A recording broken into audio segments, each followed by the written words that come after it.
Good morning, everyone. I am so looking forward to this next portion of our program. As you may know, my priority as chair has been to build upon already existing partnerships that exist between APTA and key national organizations. Through increased levels of collaboration, we will be better able to serve all of our members, and our members will be better able to serve their communities. Right, Joe Calabrese? Our next session is another example of real collaboration between APTA and national partners. With that, welcome to the APTA National Partners Roundtable. This morning, we will hear from leaders representing the National Association of Regional Councils, the National Association of Counties, and the National League of Cities. Public transportation is a priority for each of these organizations. The recent passage of the FAST Act makes it that much more important for us to work together to implement the new law. And as we also heard this morning, then the job's not done, so we have more work to do for the bill after the FAST Act. Maybe we'll call that the FASTER Act, I don't know. Our panelists will offer their views about the FAST Act through the lens of an MPO, a county, and a city. So let's meet our speakers. Gallucci is the Executive Director for the Northeast Ohio Area-Wide Coordinating Agency, the Metropolitan Planning Association for Greater Cleveland, the best MPO director in the entire universe on the face of the earth, because she's my MPO director. She is responsible for transportation planning and resource allocation in the 5-county region. Ms. Gallucci has nearly 25 years of transportation finance and planning experience. She served as Deputy Executive Director and Chief Financial Officer at the Chicago Regional Transportation Authority, and as Director of the Office of Management and Budget and Director of Finance for Mr. Calabrese and us in Cleveland at the Greater Cleveland Regional Transit Authority. Ms. Gallucci has been an adjunct professor at Cleveland State University, Kent State University, the University of Illinois at Chicago, and Northwestern University, teaching courses in public finance, economics, public policy, and transportation management. She is an active member of APTA, an MPO member of APTA, and the National Associations of Regional Councils, so NARC. She holds a Master of Science in Urban Studies from the Cleveland State University, I added the "the," and both a Master in Public Administration and a Bachelor of Science in Business Administration from the University of Dayton. Let's welcome Ms. Grace Gallucci. The Honorable Commissioner Peter McLaughlin. Peter McLaughlin represents the 4th Hennepin County Commissioner District, and he joined the Hennepin County Board in 1991. Prior to joining the county board, Commissioner McLaughlin served 3 terms in the Minnesota legislature, rising to the post of Assistant House Majority Leader, and most of us know that is not easy to do. You deserve a round of applause just for that. Oh, let's give him one. He presently serves as chair of the county's Transit Improvement Board, which invests revenues from the 5-county metro sales tax for transit ways and advocates for expansion of the transit system. Commissioner McLaughlin also serves as chair of the Hennepin County Regional Railroad Authority, which was established in 1980 as a separate political subdivision to plan, design, and implement light rail transit in Hennepin County. On the national level, he serves as chair of the Transportation Steering Committee of the National Association of Counties. Commissioner McLaughlin received his bachelor's degree from Princeton University in 1971 and his master's degree from the Graduate School of Public Affairs at the University of Minnesota. Let's give him a warm welcome. Mayor Patrick Wojahn is currently serving his first term as mayor of College Park, Maryland, after serving 8 years on the City of College Park Council. He also serves as Director of Government Relations at the Rails to Trails Conservancy. In this role, he advocates in Congress for continued funding for trails and bicycle and pedestrian networks, and he works with state and local governments around the country to support local bicycle and pedestrian trails, and we do appreciate you in Northeast Ohio. In 2014, Mayor Wojahn served as the chair of the National Capital Regional Transportation Planning Board, which is the MPO for Washington, D.C. metropolitan area. And he currently serves as the chair of the National League of Cities Transportation and Infrastructure Service Policy Committee. Ironically, his two co-chairs are, one is a former APTA member, we all know Greg Evans, and we all know Pam O'Connor, who is a current sitting board member, transit board member, and active in APTA. So see, we're already collaborating. He received his law degree from Georgetown University Law Center in 2002. Let's give Patrick a warm welcome.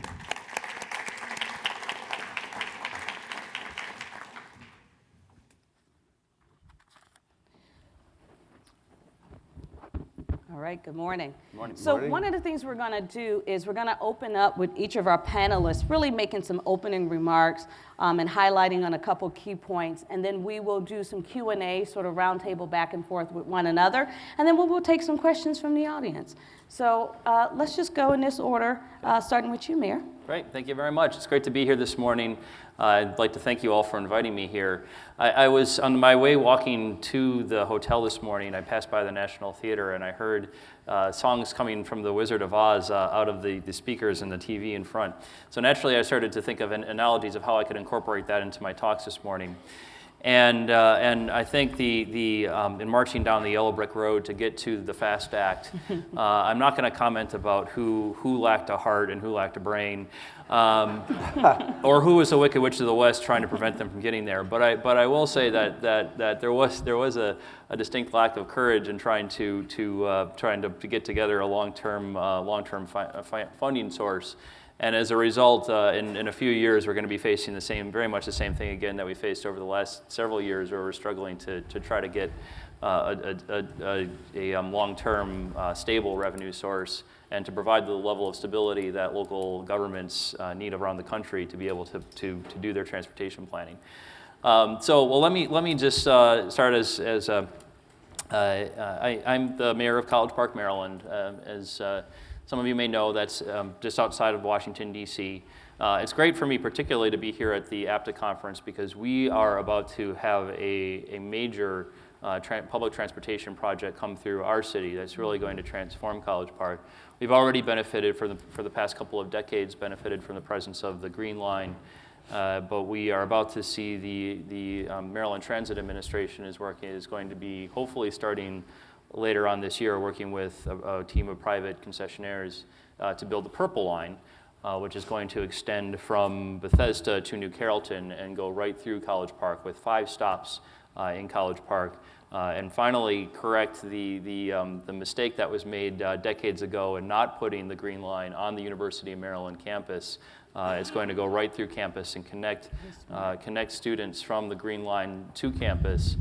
We just found out last week that the University of Maryland has gotten an agreement with the Maryland Transit Administration to provide free access for all University of Maryland students to go between the stations that are at the College Park, basically to all the stations that are in College Park. So to go for free between the College Park Metro Station and the University of Maryland. So what does that mean for our city? It means that we're about to see an explosion in new development. We already have great things going on. University is working on working with Southern Management to build a new hotel and conference center, and that conference center is going to support 2 additional hotels in College Park. We're working with the university as well and completely revitalizing our downtown area.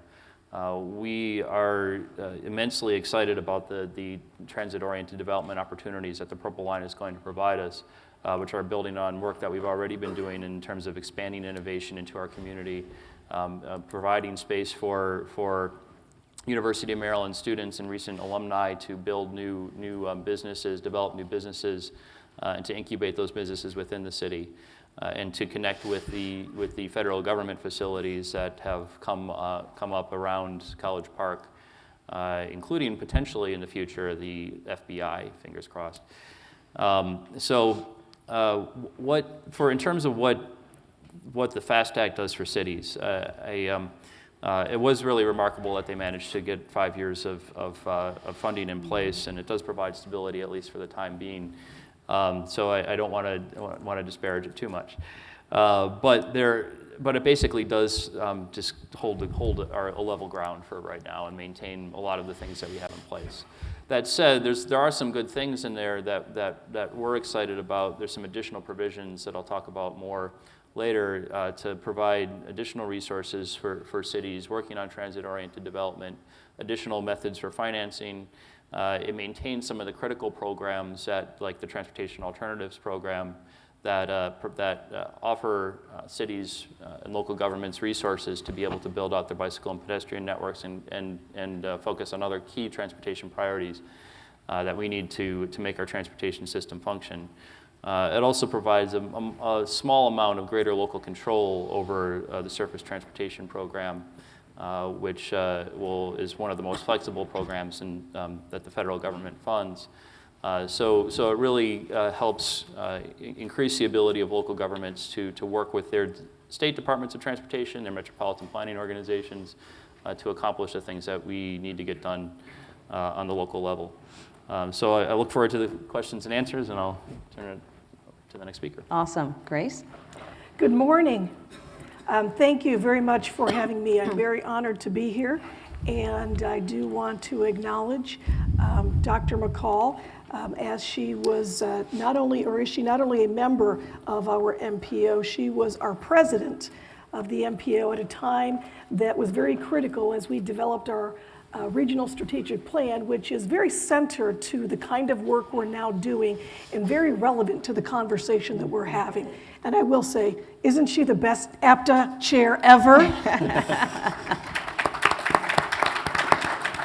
So we're a metropolitan planning organization. Most of you know what we do. We have two major roles. One is the allocation of resources relative to transportation funding. And the second, or actually maybe the first, is the planning for the development of the region's transportation infrastructure. Over the last couple of years, as we have looked to really further the development of our regional thinking and our regional approach, we developed a regional strategic plan that focused on a few things that are very standard in an MPO, but also some that are not so standard. So our vision says that we will strengthen regional cohesion. That's our first tenet. Second, preserve existing infrastructure. Third, build a sustainable multimodal transportation system in order to support economic development and improve the quality of life. Those are the 5 tenets that our regional strategic plan is built on. And the strengthening regional cohesion suggests that the MPO, NOACA, we are the only truly regional agency in Northeast Ohio. We cover 5 counties, including Cuyahoga, which Cleveland is the major city. We have a strong mix of urban and rural areas. So we have very diverse interests and in some ways competing interests. So we're trying to work on thinking more regionally, and NOACA is playing the role of lead collaborator. We have a board of 45 members.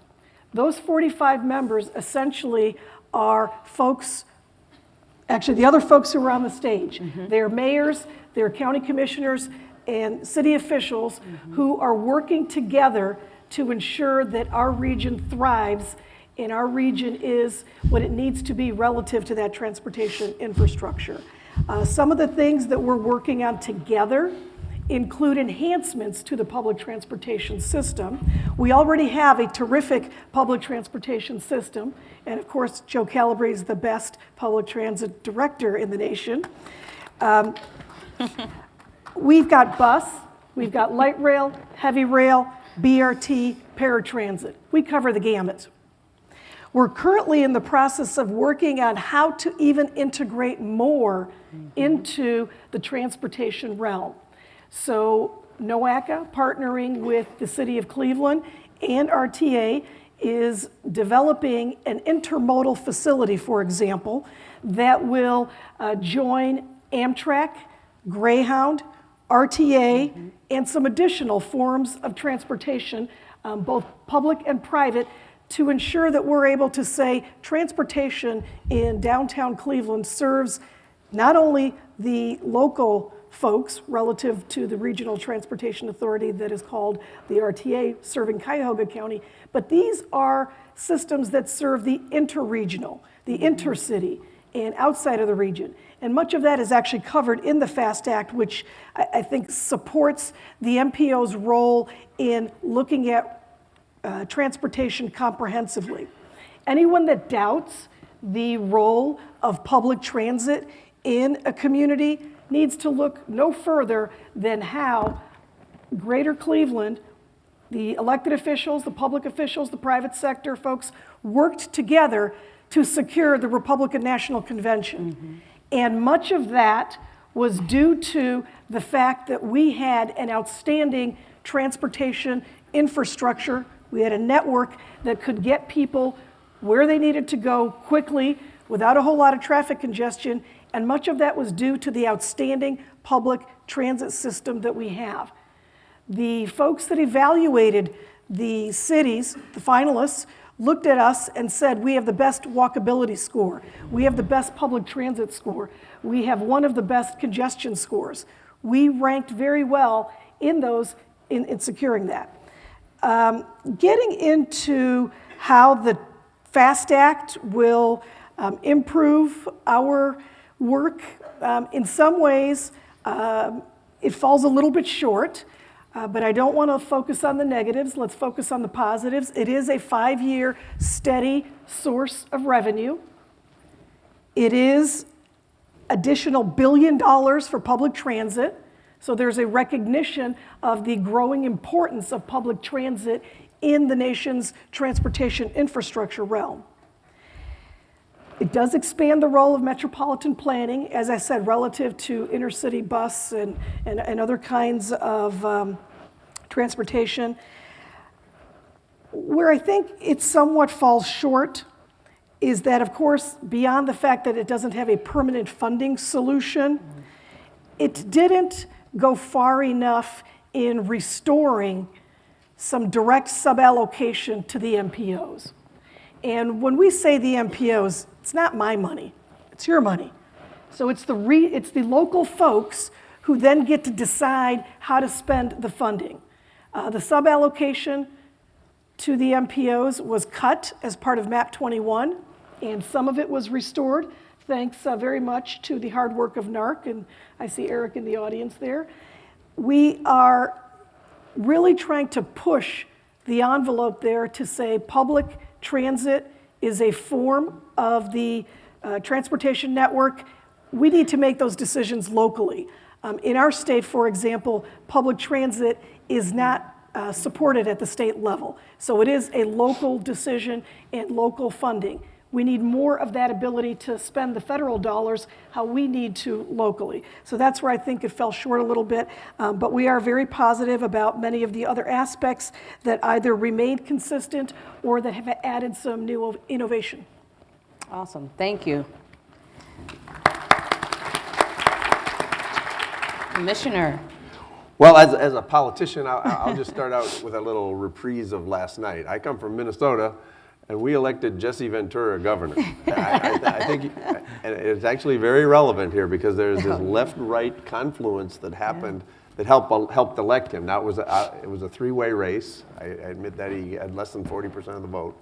But in fact, some of the same dynamic is going on in the country right now around Donald Trump that went on around Jesse Ventura. So I think people need to think about that because it's real. I mean, there are some very real things, and you could feel it. It was tangible in Minnesota in the week before the election. It was just there, and so I thought I'd throw that in before I started. As a political observer, I couldn't hold myself back. So I'm from Hennepin County, Minnesota, the largest county in Minnesota, 1.2 million people. The county seats Minneapolis. Our region's got about 3 million people in it. Our MPO is the Metropolitan Council. They are all appointed by the governor. The Metro Transit builds, owns, and operates the transit system. They had their highest ridership since 1981, not unlike a lot of other places around the country. There's incredible growth. I am on the Hennepin County Board, elected. We have a regional railroad authority that has taxing authority and planning authority. We've been the voice. Every region's different, but counties in Minnesota have been the voice for the modern transit system for about now almost 30 years. And we've seen some great success. We have a 1/4-cent sales tax that the legislature gave counties in the metropolitan area the authority to impose. 5 counties did it, and we had to have create a joint powers agreement because all the money had to go into one pot. We have one county that produces 5.5% of the money. My county produces 55% of the money, and then we have different numbers in between. It was a little bit like the Constitutional Convention. How do you protect the little counties? How do you protect the big counties? But we worked it out, and we've actually invested over $800 million since the enactment of the law in 2008. Our goal is to provide catalytic investment for the expansion of the transit system. We're not supposed to be doing garden variety bus service. This tax was put in place, and the promise we made to our voters was that it was going to expand the system, and we've had some success. We now have 2 light rail lines, one built before the tax, and the Green Line connecting Minneapolis and St. Paul built afterwards. Those 2 lines carry 26% of all the riders on the Metro Transit system now, just 2 lines. And we're big supporters of the bus system, but our job is to make these catalytic investments. We've got 1 commuter rail line, we've got 1 bus rapid transit line, and we've got major hubs in both Minneapolis and St. Paul. It's the Twin Cities, and I always like to say we're twins, we're not identical, fraternal, and all that goes with that. So that is the truth, and we work well together, but it takes some doing. We have a couple LRT lines in the works, a couple BRT lines in the works, and we have a major initiative at the legislature this year to, of all things, eliminate the state's 10% contribution to our capital for our projects, because frankly the transaction costs are so high. We're saying we're going to volunteer at the metro level to tax ourselves so that we can move forward at a better pace and not have to deal with the politics at the state capitol. That'll be a huge, we're running up against the barrier for developing additional lines for us is this 10% state share. And so we're saying we'll tax just as we did for the first 1/4 cent. We'll tax, we'll do it. Let us move forward. So that's going to be the debate between now and May 23rd, and I'm going back tonight late to get back to work on that. One of the other things, we got a Sustainable Communities grant, and we have made a commitment to making sure that our transit investment is supporting equity within our region. We want to move the transit system. The economy kind of moved beyond the transit system in the Twin Cities and other places around the country. We're trying to get the transit system back connected to the modern 21st century economy with the jobs that are in the suburbs as well as the jobs in the inner city. And so we're working very hard on that to make sure that communities that have been left out of the economic prosperity in the Twin Cities, which has the lowest unemployment rate of any metropolitan area in the country, major metropolitan area. And so we're trying to reconnect people who haven't been connected to the economy through our transit investments. In terms of the FAST Act, I'll be brief here. At NACO, we did a victory lap. We thought it was a major step forward. We understand what the shortcomings were, but it was a major achievement.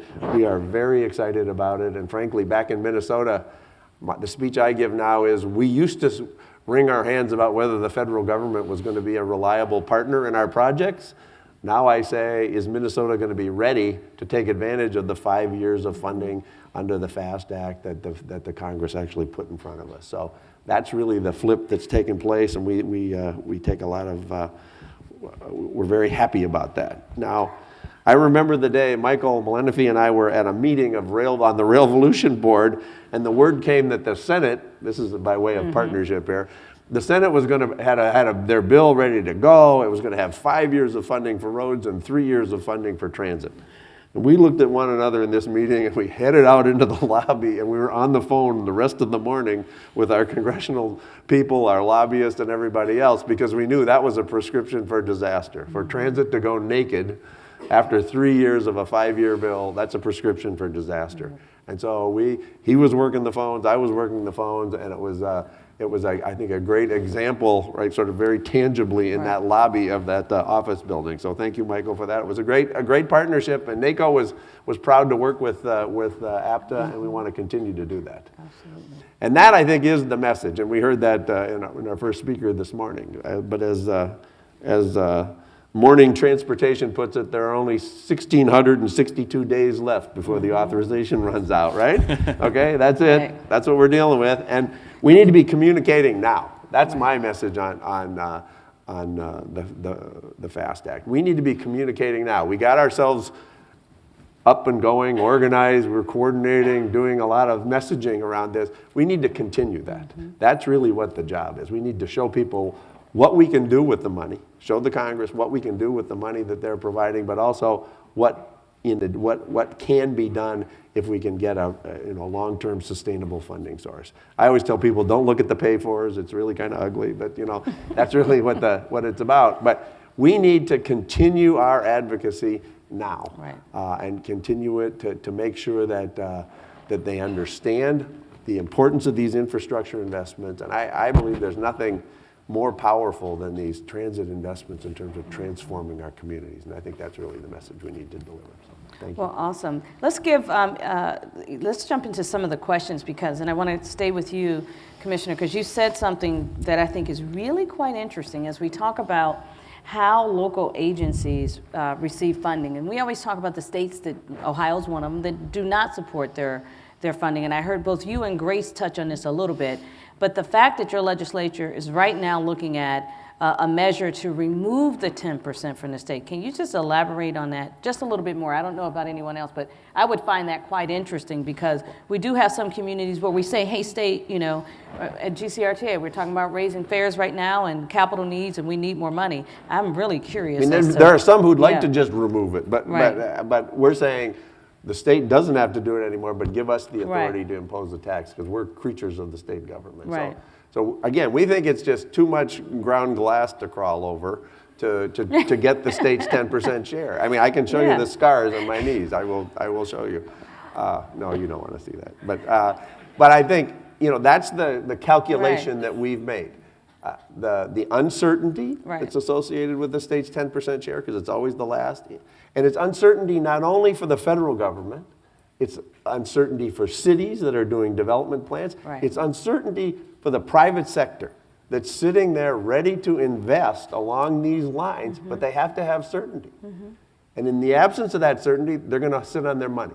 And so we want to get to that level of certainty. That's why we're saying we're ready to raise our hand. We're ready to have a tax in the metropolitan area to pay for, on a reliable basis, the last 10% share of these projects. That's why we're doing it. In addition to that, the sub-allocation that you mentioned, that's important. We didn't get it. We made a lot of progress on that. There was a 30% cut in money that went to local governments in MAP 21. So we made a comeback, and that's important too, to have resources again that are now available for under local control. So Grace, you mentioned that too. You touched on that just a little bit in your remarks. You want to expound a little as well? First, I'm wondering if the state of Minnesota will give us your transit money that you want to give back. We'll take it, right? I doubt it. Well, the sub-allocation, certainly the dollars come to the states and then sub-allocated to the MPOs for local control. In some states, the state and perhaps a region are on the same page when it comes to how to spend transportation dollars. And in some states and regions, they're not. In ours, for example, the greater Cleveland transit system carries as many passengers as the rest of the state's systems combined. I mean, we're talking Cleveland, Columbus, Cincinnati, and other cities. Cleveland has more than the rest of them combined, which isn't to say that it's not important for those regions to have public transit. They're not as further developed as we are, and there's certainly not the local support that there is in greater Cleveland. We have a 1% sales tax that supports public transit. And the local dollars that were sub-allocated to the MPOs, and then in MAP 21, a percentage of that, 30% of it, was shifted to the state DOTs. Well, in our state, that means that that's 30% less funding that we have the capability of deciding for ourselves how to use, and particularly then prohibiting it from being spent on public transit because we know that that's not our state's practice. So I think that was an area that I would have liked to have seen more progress. But as I said, at least we've been able to restore some of it. And that's a step in the right direction. Even more so, I'll say it was very good that we were able to stop that. I mean, that could have gone further. And so I think we're at a point where we need to recognize that the MPOs represent the local governments. We represent the counties, the cities, the regional districts, and we're your voice. We're your voice at that table. We're your voice when it comes to allocating those resources. And local government control is something that we really want to push as part of transportation infrastructure mechanisms. And despite the fact that the FAST Act maybe didn't go as far enough, there's still ways for us to do that, as rulemaking continues. Mm-hmm. So the one question I would love to throw out there, and we'll start with you, Patrick, because I know this is something that you take personally in terms of the day-to-day, in your day-to-day job. First mile and last mile issues have always had a significant impact on transit use. So how do you see local governments and counties using the resources available from the FAST Act to enhance the pedestrian bicycle access to transit, and anything else you want to add on there? And then we can all jump in here on this question a little bit. But. Yeah, well, there's a couple of new opportunities for using innovative financing to do transportation infrastructure, in particular around transit-oriented development. And in terms of getting people that last mile from the transit stop to wherever they ultimately need to go. One is the Railroad Infrastructure Financing Program. The RIF program is now available and open for transit-oriented development. And also the TIFIA program, the Transportation and Infrastructure Financing Innovation Act. I think I got that right. Is also been opened up to transit-oriented development. And whereas there's a lower cost threshold even, whereas in the past, TIFIA has been, generally speaking, the cost threshold for a project, it has to be at least $25 million in total cost in rural areas, $50 million in urban areas. For transit-oriented development projects, now the minimum cost threshold is $10 million. There's also some other things in TIFIA to help cover the application fees, some up to or at least $2 million in funds available from DOT to help cover those. And DOT is working on a streamlining for smaller projects. So these are all things that make TIFIA and RIF as well more available for local governments who want to construct pedestrian and bicycle networks around transit stations to accomplish that last mile. Of course, there's also the Transportation Alternatives Program, and TAP can actually be used for the capital cost of something like bike share to provide bike. I'm sure you're all familiar with the bike share program. If you haven't used it here in DC, now's your opportunity to try it out. You can provide the capital costs of creating a bike share program as well as the bicycle and pedestrian infrastructure. So there's a lot of different ways to do that. Thank you. I agree with the TIFIA. I think that the FAST Act does provide some better ways to accomplish transit-oriented development better utilizing TIFIA. And we are working with, or having discussions with many developers around the region to see how we can better support them through some of the tools that are available to us. A disappointment, though, is the elimination of the bicycle facilities section that was in MAP 21. And although TAP has been is still part of the FAST Act, has been reauthorized, it's slightly different, and I'm not sure that the difference really works in our favor. It is now where the TAP program, the Transportation Alternatives Program, only 50% of it has to be spent on alternate forms of transportation, which means bicycle, pedestrian, and transit. The other 50 now can be spent for automated or vehicular transportation, which sort of seems counterintuitive to the whole point of TAP. So I kind of worry about that, and I appreciate the intent of having flexibility within that program, and the intent was to give some control to local governments in making that decision. But the fact that only half of it has to be spent then sort of allows the other half to be compromised depending on political situations and depending on certain other situations that are going on in a region. So that does concern me. I will say one of the things that we do as an MPO is set aside a certain portion of our STP funds. And we have developed a program called TLCI, Transportation for Livable Communities Initiative.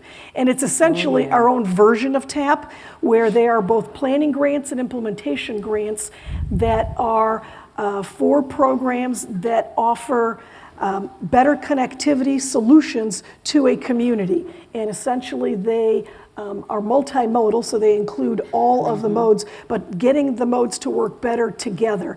And that is one way that we've been able to better utilize the STP funds to promote the bicycle, pedestrian, and public transit. And as a community, we've learned how to use those TLCI funds. The multimodal program project that Beth mentioned, actually, TLCI helped fund that. We're doing a study now on a third BRT that TLCI helped fund it. And so I just put that out there as an example that we, communities learned how to use it, and it made us come to the table together from a collaborative perspective. So thank you for mentioning that.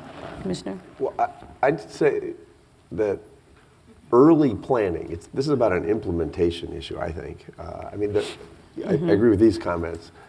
But early planning with the communities, with the neighborhoods through which these lines are going to run is absolutely critical. You've got to, you're spending $1 billion on a 12-mile stretch that whips off a bunch of little tornadoes or big tornadoes in some cases. But if you can get out there early and do the planning and get your land use people working with the transit planners, the designers, where are they going to put that transformer? Is it going to be right in the middle of the prime development spot because that's the cheapest place to put it for the transit? Or are they going to move it just a little ways off so that you actually preserve a bigger parcel that can be developed? That's the kind of work that you need to do. Be smart about it. Make sure that the bike connections can be made. And frankly, in some communities, you've got to do some political work to get acceptance of density. But I think we've made progress on that front. But you need to get out there, roll up your sleeves, and do the politics that are associated with that. But my experience is getting a community plan so that when developed and getting the community confident about their own vision, so they've got it. So then when the developers show up and they say, okay, we'd like to put a development here.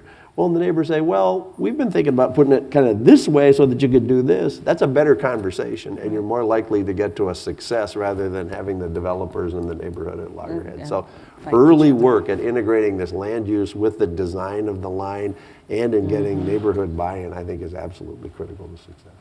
So now I'm going to throw a hardball one out there. Okay, it's really not that hard, but I'm going to revert back a little bit to MAP 21. There are a number of rulemakings currently floating out there, some from the FAST Act and some from MAP 21. Safety performance metrics are a few that come to mind. Are there any rulemakings that you all are watching for your respective communities? And Grace, we'll start with you this time. Sure.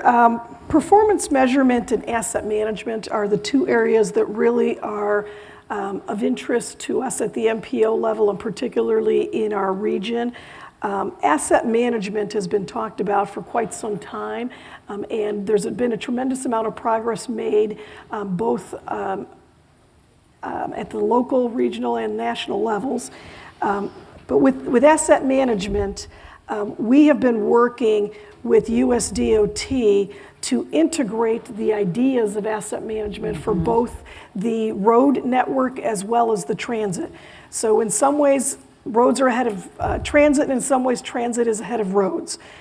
So we're looking forward to completing what we have put in place, which is an inventory of all of our transportation assets, an assessment of the condition of those assets, and then a development of a 10-year plan to bring those assets up to a state of good repair and keep them there. And both, again, integrating all of the assets that we have, but in particular road and transit. And with performance measurement, we're we're looking forward to that rulemaking and for continued work on that, because it does offer us an opportunity to work together at the state level, the local level, and the federal level to determine how and what we need to do to make the transportation system work better for all of our constituents. Okay. Want to jump in on it? Just a brief comment on performance measurement, making sure that we take into account equity concerns in terms of people getting access to jobs and the like, and that we have an expansive enough vision about the future, Right. And the power that these infrastructure investments, these rail investments in particular, have. I mean, I heard speeches from Dallas-Fort Worth, from elected officials down there, Republicans and Democrats, and they're building lines down there in Dallas-Fort Worth because they're going to grow. There's going to be Texas-sized growth, and if they're going to get Texas-sized growth, they need a Texas-sized transit system to be a part of that. And so I think we need to make sure that the performance measures are bold enough to allow for catalytic investments that are going to change the course of a region and sub-regions. That's a good point. Mayor? Thanks. Dr. McCall, you mentioned the safety performance measure. We're very interested in how that's going to turn out in terms of being a strong, requiring a strong metric and monitoring of pedestrian and bicyclist safety and fatalities. And that in particular, the equity issue is very important. As a study that just came out about a year and a half ago now talked about the disparity in pedestrian incidents between low-income areas and areas of higher wealth. We want to make sure that's tracked and monitored. Barbara McCann at the National League of Cities conference last week said that rulemaking was supposed to come out last week. I haven't seen it yet, but I'm sure it'll be out soon. We're also watching, we're expecting any day soon now a rulemaking on a performance measure on mobile source emissions. And one thing that's still an open question is whether or not that's going to include greenhouse gas emissions as a performance measure. So I know several MPOs, including ours here in the National Capital Region, already track greenhouse gas emissions, but this is it's a minor step, but it's still an important step towards taking actions to reduce greenhouse gas emissions in our transportation infrastructure. So I sent a letter to Secretary Fox encouraging the Department of Transportation to do that as mayor of College Park. And I know that a lot of people are weighing in now on that to make sure that there is a good greenhouse gas emission performance measure. Thank you. So I'm gonna kick out one more question, and while we talk through this, just note we're gonna go to the audience for questions after this. We all know that where public transportation goes, community grows. Public transportation and economic development are linked in so many ways. How does the FAST Act better equip local governments, counties or regions to spark economic development through transit-oriented development, et cetera? And I know we talked about this a little bit. It's really peppered throughout our conversation here, but really let's hone in on that a little bit. That's a free-for-all. Anyone can jump in on this one. Well, I think I'll just talk about in College Park. I think just having that level of stability that we now have in the FAST Act for at least the next 5 years, where we know that there will be the funding coming in for the Purple Line. We are working on a priority bus corridor in College Park as well. That having that level of stability and predictability means that we can now work with developers. We know that these projects are going to happen, and they know that they're going to see the benefit. So. Just having that level of stability, at least for the next 5 years, and hopefully beyond that, helps us out a lot. And I think having the FAST Act add $1 billion worth of funding for public transit certainly sends the message nationwide that public transit is critical as part of the transportation infrastructure, and certainly is a very important component of any region, any community's economic development plans.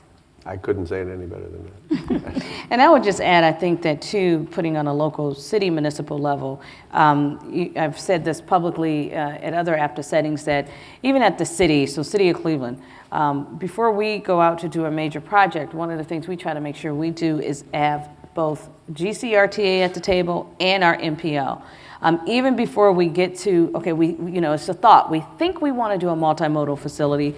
We rebuilt up this area called Playhouse Square, which is like our Broadway in Cleveland. Our Greyhound bus station is right behind there, and it doesn't fit anymore. And so while we want to talk about relocating Greyhound, oh, by the way, city, we own the Amtrak station. There's some things we need to do to spruce it up and all the great things. How can we pull this together and have a conversation? And our first partners at the table on this was, of course, Grace from MPO, from our MPO, because can we get some money to help study this, but also RTA. And we do that consistently throughout a development project, so we don't look up and have a circumstance where, as a community, we've planned economic development absent public transportation, and then we have one of those uh-ohs. And so we take that to heart as well from a local perspective as well, and I'm sure, Mayor, you would say the same thing, and also you, Commissioner, in your areas. We want to open it up for questions from the audience. I think this is a good time to at least ask questions you've been thinking about, or maybe even share a little bit about what you're doing in your areas. Again, we have a great representation here on our stage as we talk about collaboration and working with our partners. And as a transit board member in the Transit Board Members Committee, we always talk about, being active. Some of our members are elected officials, appointed officials. They're on their MPO boards as well. So this is a good synergy, I think, to get some traction on this. So I'm going to start over here just because I have a really big podium in the way, and then I'll come over here to you after that. Yeah, John Wetmore with pedestrians.org. How is the treatment of combining ped and bike facilities with transit facilities so they work together, how has that changed in the recent transportation bills? Has it been getting better? Tell us the truth. Go ahead. There's that pause where, let me say this the polite. I'm not sure that there's anything specific relative to funding. As I said, I'm a little disappointed in how the TAP program has come out of that FAST Act. But generally speaking, I think the fact that whenever we talk about transportation infrastructure in the FAST Act, it does comprehensively address multimodal solutions, and it does still have the TAP type program, and it does have the intent of having more local control to determine if that's the importance for your community and how you can then implement that. Yeah, I would say there's not really anything specifically in there. I think there's some move towards measuring connectivity as a performance measure, and that's something that can look at how well connected transit is to other things by bicycle and pedestrian infrastructure or what have you. But yeah, nothing really specifically. I think there still is not great coordination there. I think having greater flexibility for local governments and having the little bit restored that's in the Surface Transportation Program. It's called the Surface Transportation Block Grant Program now, for Which local is control. Right. It is going to help. I think local governments know best how to establish that connectivity, but nothing specific. I'd say it's mostly a local game, and go for it. And there is a little bit of extra room that's been providing a little bit of extra funding, but it's a local game. Make it happen locally. Morning. Good morning. I have a question about autonomous or driverless vehicles. I know as you're the entities responsible for those 20-year plans out there, and as MPOs anyway. And are you starting to consider how that will fit into this whole big picture? We've gotten pretty good at understanding about the modes that we have, but this seems to add a whole new element to our future travel systems. Yes, as a matter of fact, we are just launching our long-range transportation plan development, and technology, the development and improvement of many of those kinds of things will play a role in our planning process that has not played before. We thought we were starting to get a better handle on some of the changes just due to additional kinds of solutions such as Uber. And then once we think we get the handle on that, then we're thinking about driverless vehicles.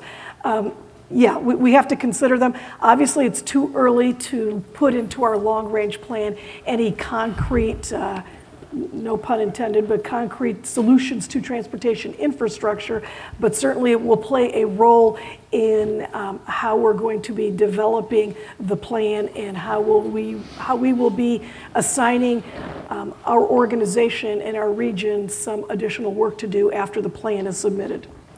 And that was a good question. I want to pause there just for a second, just because as we talk about mobility management, right, and we talk about planning for the future, I mean, this is an area that you can call technology, mobility management, infrastructure. These are areas that I think not just our MPO, but I think to your point, any MPO should be thinking about. Are you thinking about this in your area yet? Well, yeah, I mean, certainly, yeah. I mean, we're thinking about how it's going to impact the future of our transportation infrastructure. The National League of Cities released, I believe it was in November, a report on the future, on new technology in the future of transportation and what local governments should be doing. One thing they found is that, generally speaking, local governments and state governments aren't really prepared for what's about to come, but the league is interested in getting information out there. They started with this report. There's going to be a future a report on employment and how employment is going to be impacted by these changes. So we're working to give cities the tools and resources that they need to be able to confront this. Well, I think this is a place where National Association of Counties is trying to weigh in, make sure that local governments that control over 75%, own control over 75% of the road miles, Right. that we're actually taken into account in the policies that are getting made, and that we're not an afterthought. Because, you know, once they get off the freeway, they're going to be on a city street or a county road in all likelihood, and we want to make sure that the concerns that we have and the levels of investment that we're going to be asked to make, that's taken into account. It's too often local governments get to be an afterthought in these discussions, and what NACO's trying to do, as some of the other organizations as well, is trying to make sure that we're right in the middle of that discussion. And there's finally, I think, a realization that this is going to happen. Right. I mean, I don't think that existed 3-4 years ago, but I think people are sort of saying, okay, this is going to happen. We better get our toe in the water. And we've been delving into that deeply here at APTA. Marlene is the chair of our Mobility Management Committee, and our Gazette, as you all know from policy, I mean, we've done a lot of research on that. And so, not to throw a wrinkle in there before we go to the next question, I've attended the What Works series that the Washington Post did last year on transportation, and the gentleman out front had the first flying car. And I didn't see it take off, and I didn't get in it. I did take a picture of it. So as we're talking about driverless cars in the vehicle, I'm just saying there's already people working on the next level of the quote-unquote Jetson technology out there. So at some point, we have to factor that into our long-range I was thinking more plans. Ron Weasley flying car. Hey. Hi, my name's Gary Giovanetti. I am a board member, Stockton Regional Transit District in Stockton, California. My question is for Ms. Gallucci. Buongiorno. Buongiorno. Part of MAP 21 stated that transit should have a voting seat at the MPOs. Yep. How did you respond to that? Well, our MPO did not have to respond specifically to that because we have always had transit at the table. So the Greater Cleveland Regional Transit Authority, which is the largest transit provider in our 5-county region, has always had a seat on that board in modern times. And when the MAP 21 rule came out regarding transit membership, we were also able to work with our counties, and the second largest system, Lake Tran, the counties actually have a seat for their commissioners, and they gave one of their seats to the Transit Authority. Our organization is made up, I said earlier, of 45 elected and appointed public officials from cities, counties, and regional governments. But the seats are apportioned proportionately based on population, and it's essentially a county-based organization. So each county has a certain number of seats, and the city of Cleveland, as part of Cuyahoga County, also has its own seats. And then within there, the counties and the city can decide how they want their seats apportioned. And the county, as I said, it's probably been over 30 years that the county, Cuyahoga County, had given one of its seats to the Regional Transit Authority, and then more recently, as a result of MAP 21 and other kinds of recognitions for public transportation, another county gave them a seat. So we're good. I would encourage those other systems or those other MPOs that do not have transit systems represented. I know that the legislation for FAST Act kind of wavered a little bit on that and said that it doesn't have to be a specific transit member. It could be a member of county or city government that also represents transit. But I would encourage transit to have their own separate voice. Yes. And that's because agreed that public officials think of all transportation. There's no doubt when they think of their communities and they think of how it works together. But simply because of the way funding works for transportation in this country, both at the state level and at the federal level, it is important for, I think, the next foreseeable few reauthorizations to say we should have transit sitting at the table as its own voice. Thank you very much. I may reach out to you. Please.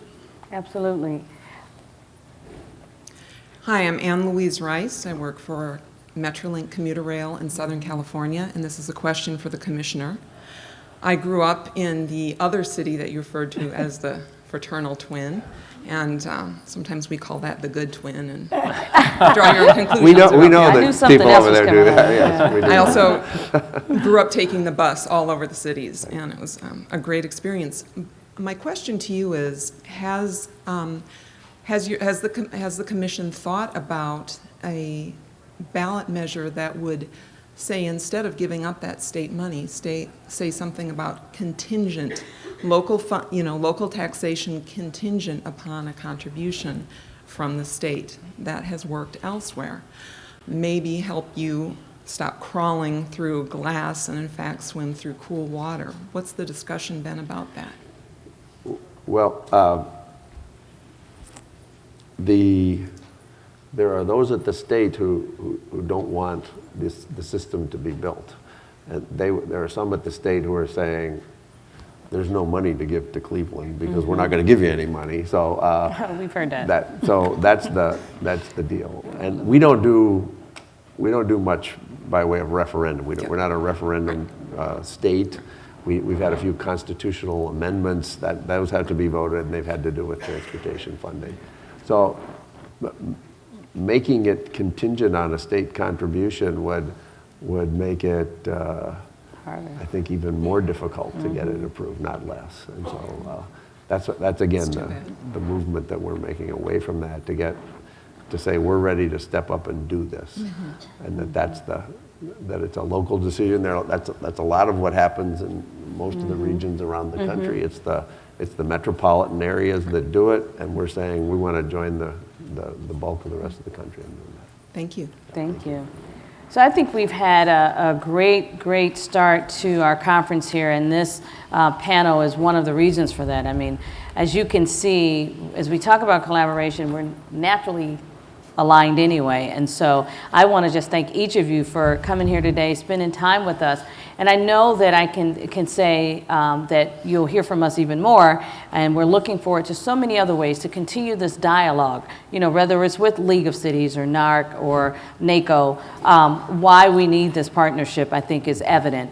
The other thing I'd like to state, as we were talking through our own legislative committee yesterday, one of the things we talked about is, okay, I think we've all said it, right? We're not done yet. We still got a little bit more to go. That as we prepare for the future, to just make sure we're aligned with each other, to make sure when NLC does this, here are our priorities under next chair, Mr. Matt Zone, that transportation is in that bullet. When NARC does their, transportation is in that bullet. And the same thing with NACO. We don't want to bury it down the way. We want to make sure we keep it at the forefront. So as you go back and you all are working on here's our top legislative priorities. We're working on our legislative priorities. We want to make sure that collectively we keep public transportation at the forefront of that. And I'm sure we look forward to working with you all to make sure we can continue to do that. So any last closing comments?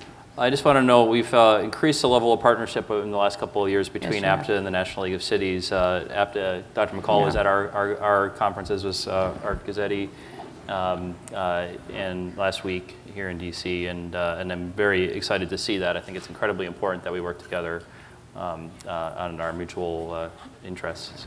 Thank you. Yeah, I agree. I think that it's very important for us to work together to advance our mutual goals. I'm glad to see that APTA is taking such an assertive role in bringing together the other organizations. And at the local levels, we should be doing the same, making sure we're all working together as partners. Well, we've got a great story to tell. And it's a story of growth. It's a story of real successes. And Art's a known figure on the transportation, among the transportation committee people at NACO. And we want to continue that because it takes a lot of voices. I mean, this passing anything in Washington, as we know, is a huge, huge undertaking. And so we need to continue to work together. And I'm proud to be working with APTA. Thank you. Awesome. Well, let's give our panel a round of applause. And again, thank you very much for being here. All right, thank you.